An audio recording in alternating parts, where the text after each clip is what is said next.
नमस्कार, आप देख रहे हैं के न्यूज। मैं हूं आपके साथ तनवीर। रुक करते हैं खबरों का और बुलेटिन की शुरुआत करते हैं दिल्ली की खबर से। दिल्ली से बड़ी खबर आपको बता रहे हैं। राजधानी दिल्ली से अहम जानकारी आपको बता रहे हैं, जहां दिल्ली में जैन संत का जन्म शताब्दी समारोह आज है। तो प्रधानमंत्री नरेंद्र मोदी जैन संत के जन्म शताब्दी समारोह में शामिल होंगे। जैन संत आचार्य विद्यानंद महाराज की जयंती मनाई जा रही है। आज दिल्ली में मनाया जाएगा जन्म शताब्दी समारोह। तो बड़ी खबर दिल्ली से आपको बता रहे हैं। राजधानी दिल्ली से अहम जानकारी आपको बता रहे हैं, जहां इस समारोह में प्रधानमंत्री नरेंद्र मोदी शामिल होंगे। आज दिल्ली में मनाया जाएगा जन्म शताब्दी समारोह और इस समारोह में शामिल होंगे प्रधानमंत्री नरेंद्र मोदी।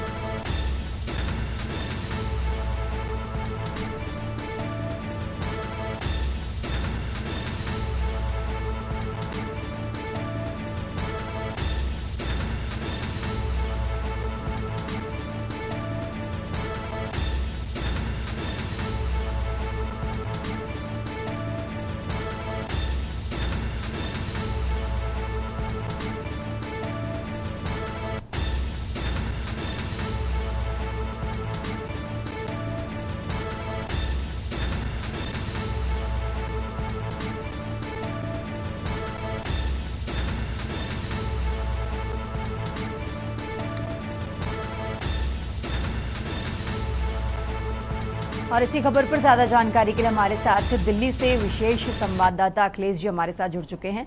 अखिलेश जी, जिस तरीके से आज जैन संत का जन्म शताब्दी समारोह है, इस समारोह से जुड़ी क्या कुछ खास बातें हैं, जरा वो दर्शकों को बताइए। देखिए तनवीर, जैन धर्म के महान आध्यात्मिक गुरु व समाज सुधारक आचार्य विद्यानंद जी महाराज का आज जन्म शताब्दी समारोह है।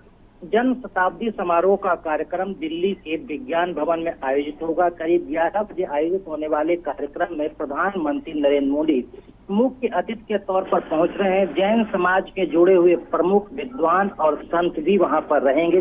जन्म शताब्दी समारोह करीब 1 साल तक चलेगा और इस श्रद्धांजलि सभा आज शुरू होने के बाद लगातार 1 साल तक जारी होगी। इस मौके पर प्रधानमंत्री एक सिक्का भी जारी करेंगे, एक टिकट भी जारी किया जाएगा ताकि जैन समाज को बढ़ावा दिया जा सके। इसके साथ ही साथ सांस्कृतिक, धार्मिक और तमाम तरह के जीवन भर जैन समाज की तरफ से कार्य, खासकर विद्यानंद महाराज के तरफ से जो जैन संत के तौर पर समाज सेवा में अपने पूरे जीवन को उन्होंने आहुति दी और समाज के लिए और संत समाज के लिए काम करते रहे, इसको लेकर प्रधानमंत्री का एक लंबा चौड़ा करीब आधे घंटे का भाषण भी हो सकता है। तो धर्म और जैन समाज पर प्रधानमंत्री का भाषण होगा और जैन समाज के लिए इसके लिए समाज के लिए काम करने के लिए भी जाहिर करेंगे। तो कुल मिला के कहा जा सकता है कि आज जैन समाज के विद्यानंद महाराज जी का जन्म शताब्दी समारोह है। इस अवसर पर भारत सरकार की तरफ से प्रधानमंत्री मुख्य अतिथि तौर पर शामिल होंगे और इस शताब्दी समारोह को संबोधित भी करेंगे। ठीक है अखिलेश जी, आप हमारे साथ बने रहिए, हम आगे भी आपसे जानकारी लेते रहेंगे। और ये दिल्ली से बड़ी खबर आपको बता रहे हैं। राजधानी दिल्ली से अहम जानकारी आपको बता रहे हैं, जहां जैन संत का जन्म शताब्दी समारोह आज है और इस समारोह में शामिल होंगे प्रधानमंत्री नरेंद्र मोदी। खबरों में आगे बढ़ते हैं। दिल्ली से एक और बड़ी खबर आपको बता रहे हैं, जहां विधानसभा में आपातकाल पर कार्यक्रम होगा। आपातकाल लागू होने की 50वीं बरसी पर यह कार्यक्रम होगा। तो विधानसभा परिसर में एक विशेष संगोष्ठी का आयोजन होगा। विधानसभा अध्यक्ष विजेंद्र गुप्ता की अध्यक्षता में ये कार्यक्रम होने वाला है। मुख्यमंत्री रेखा गुप्ता भी इस संगोष्ठी में शामिल होंगी। तो बड़ी खबर दिल्ली से आपको बता रहे हैं, जहां इस संगोष्ठी में दिल्ली की मुख्यमंत्री रेखा गुप्ता भी मौजूद रहेंगी। तो विधानसभा में आपातकाल पर कार्यक्रम होगा। दिल्ली से बड़ी खबर आपको बता रहे हैं, आपातकाल लागू होने की 50वीं बरसी पर एक कार्यक्रम होगा। विधानसभा परिसर में एक विशेष संगोष्ठी का आयोजन होगा और इस संगोष्ठी में दिल्ली की मुख्यमंत्री शामिल होंगी। तो दिल्ली से खबर आपको बता रहे हैं, विधानसभा में आपातकाल पर कार्यक्रम होगा और इस कार्यक्रम में शामिल होंगी दिल्ली की मुख्यमंत्री। और इसी खबर पर ज्यादा जानकारी के लिए अखिलेश जी लगातार हमारे साथ जुड़े हुए हैं। अखिलेश जी, आज विधानसभा में आपातकाल पर कार्यक्रम होने वाला है। जानकारी ये भी है कि दिल्ली की मुख्यमंत्री भी इसमें शामिल होंगी, और कौन कौन इस कार्यक्रम में शामिल होगा, क्या कुछ पूरी जानकारी इसको लेकर आपके पास? तन्वी, आपातकाल की 50वीं वर्षगांठ के अवसर पर भारतीय जनता पार्टी, भारत सरकार, भारत शासित सभी प्रदेशों में इस पर कार्यक्रम और संगोष्ठी का आयोजन किया जा रहा है। इसी कड़ी में दिल्ली सरकार की तरफ से इस कार्यक्रम का आयोजन होगा। खासकर दिल्ली विधानसभा के अध्यक्ष विजेंद्र गुप्ता की अध्यक्षता में और उनके साथ दिल्ली विधानसभा के उपाध्यक्ष मोहन बिष्ट की अध्यक्षता में इस कार्यक्रम का आयोजन होगा। दिल्ली सरकार की पूरी कैबिनेट इस संगोष्ठी में मौजूद रहेगी। दिल्ली की मुख्यमंत्री भी इस कार्यक्रम में शामिल होंगी। कार्यक्रम में 50वीं वर्षगांठ आपातकाल की है, उसको लेकर भारतीय जनता पार्टी संविधान हत्या दिवस के रूप में मना रही है और उसका आम जनता तक इस बात को पहुंचाने के लिए तरह तरह के कार्यक्रमों का आयोजन किया जा रहा है। और इसमें तत्कालीन प्रधानमंत्री इंदिरा गांधी ने आपातकाल लागू किया था 1975 25 जून को, उसको लेकर आम जनता को बताने के काम करने में भाजपा लगी हुई है कि कैसे संविधान की हत्या की गई थी और आपातकाल लगाया गया था, जिसमें 1.5 साल से अधिक समय तक तमाम नेताओं को और खासकर विरोधी नेताओं को जेल में भेजा गया और सामाजिक कार्यकर्ता ऐसे लोग थे जो कांग्रेस विचारधारा के खिलाफ होते थे, उनको भी जेल भेजा गया। तो इसको लेकर भारतीय जनता पार्टी शासित राज्यों की सरकार लगातार 50वीं वर्षगांठ आपातकाल के अवसर पर कार्यक्रम को आयोजित करके जनता को जागरूक करने और कांग्रेस के खिलाफ इस विचारधारा को पहुंचाने का काम कर रही थी। कैसे तत्कालीन प्रधानमंत्री इंदिरा गांधी ने संविधान को ताक पर रखकर संविधान हत्या की थी, इसीलिए भारतीय जनता पार्टी की तरफ से संविधान हत्या दिवस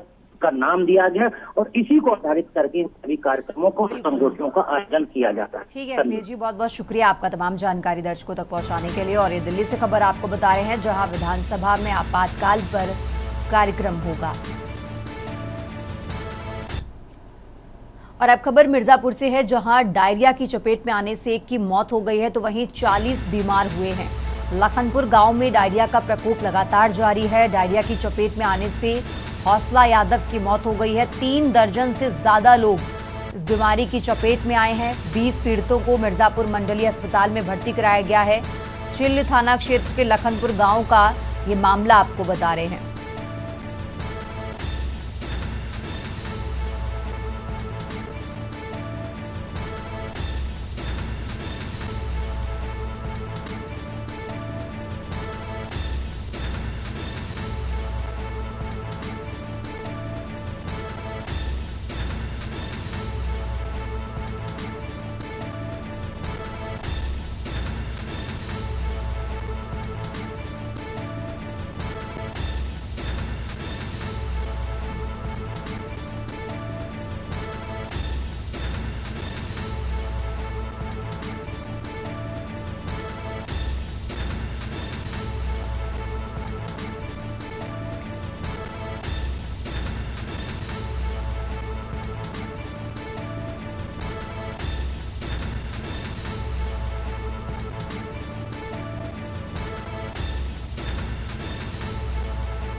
खबरों का सिलसिला लगातार जारी है, यहाँ रुकते हैं एक छोटे से ब्रेक के लिए। आप देख रहे हैं के न्यूज, खबरों का सारथी। ब्रेक से वापस आ चुके हैं, रुक करते खबरों का। खबर लखनऊ से है, जहां बारिश को लेकर मौसम विभाग का अनुमान आया है। कई जिलों में बारिश का अलर्ट जारी किया गया है, तो बारिश संग तेज हवाएं चलने की संभावना जताई गई है। लखनऊ से खबर आपको बता रहे हैं, पूर्वी यूपी के सोनभद्र, चित्रकूट में बारिश का ऑरेंज अलर्ट जारी किया गया। यूपी सरकार ने जलभराव से निपटने की तैयारियां कर ली हैं। 2 दर्जन जिलों में भारी बारिश की संभावना जताई गई है। तो लखनऊ से खबर आपको बता रहे हैं, राजधानी लखनऊ से अहम जानकारी आपको बता रहे हैं, जहां 2 दर्जन जिलों में भारी बारिश की संभावना जताई गई है। बारिश को लेकर मौसम विभाग का अनुमान, कई जिलों में बारिश का अलर्ट जारी किया गया है।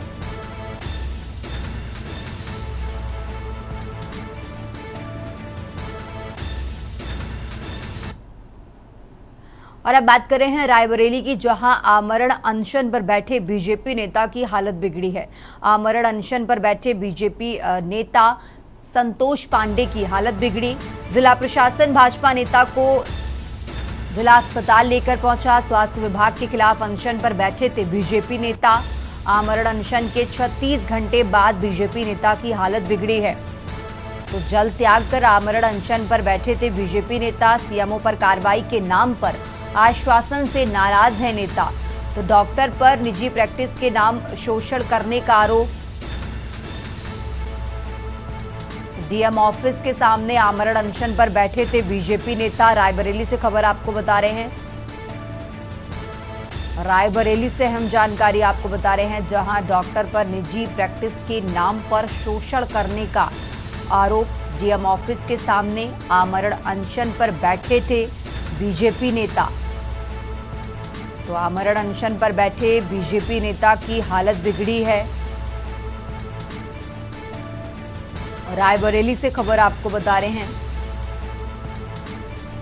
जिला प्रशासन भाजपा नेता को जिला अस्पताल लेकर पहुंचा। आमरण अनशन पर बैठे बीजेपी नेता की हालत बिगड़ी। रायबरेली से खबर आपको बता रहे हैं। आमरण अनशन पर बैठे संतोष पांडे की हालत बिगड़ी।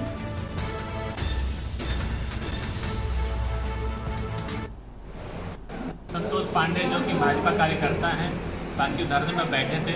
अब किस कारण धरने में बैठे तो जांच का विषय है। बाकी धरने के दौरान बैठने के दौरान जल खाना भोजन सब त्याग दिए थे। धरने बैठने स्ट्राइक, हंगर स्ट्राइक थे।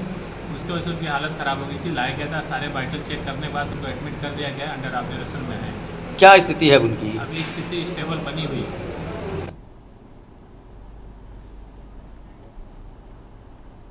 और अब खबर कासगंज से है, जहां कासगंज में नहीं रुक रही हर्ष फायरिंग। नामकरण के कार्यक्रम के तमंचे में हर्ष फायरिंग की गई है। फायरिंग में 4 वर्षीय मासूम सहित 2 के गोली लगी है। गंभीर हालत में जिला अस्पताल रेफर किया गया है। चिकित्सकों ने दोनों घायलों को अलीगढ़ रेफर किया। तो सिकंदरपुर वैश्य थाना क्षेत्र के जयकिशन नगला गांव का ये मामला आपको बता रहे हैं। कासगंज से खबर आपको बता रहे हैं। चिकित्सकों ने दोनों घायलों को अलीगढ़ रेफर किया है। सिकंदरपुर वैश्य थाना क्षेत्र के जयकिशन नगला का ये मामला आपको बता रहे हैं, जहां कासगंज में नहीं रुक रही हर्ष फायरिंग। नामकरण के कार्यक्रम में तमंचे से हर्ष फायरिंग हुई।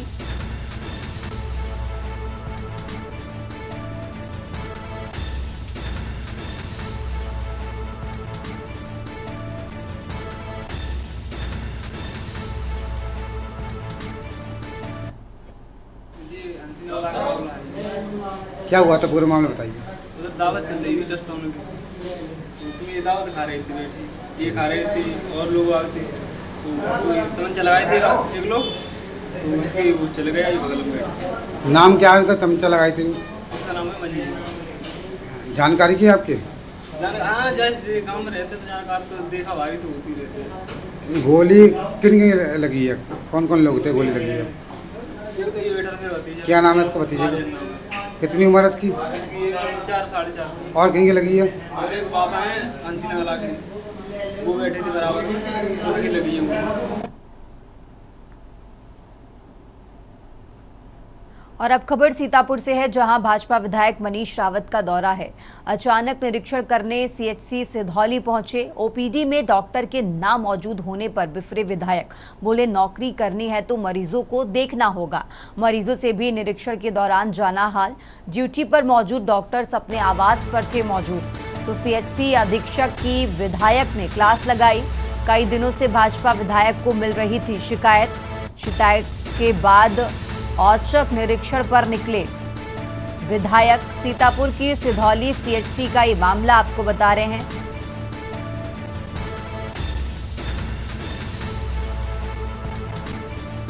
मरीजों से भी निरीक्षण के दौरान हाल जाना।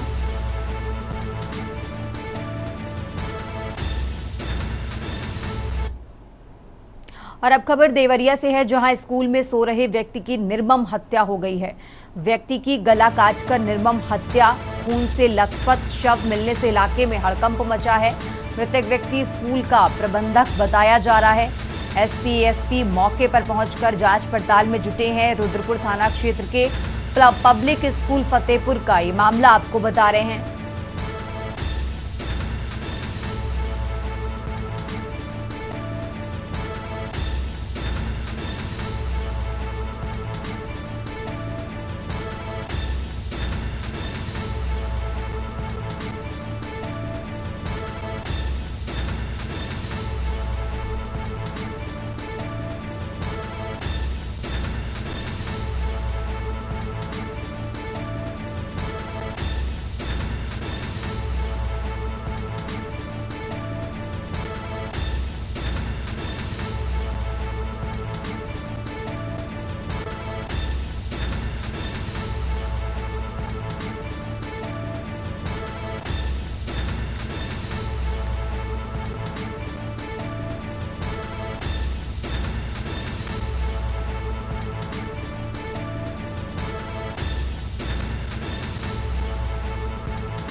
इस बुलेटिन में फिलहाल इतना ही। आप देखते रहिए के न्यूज़ इंडिया।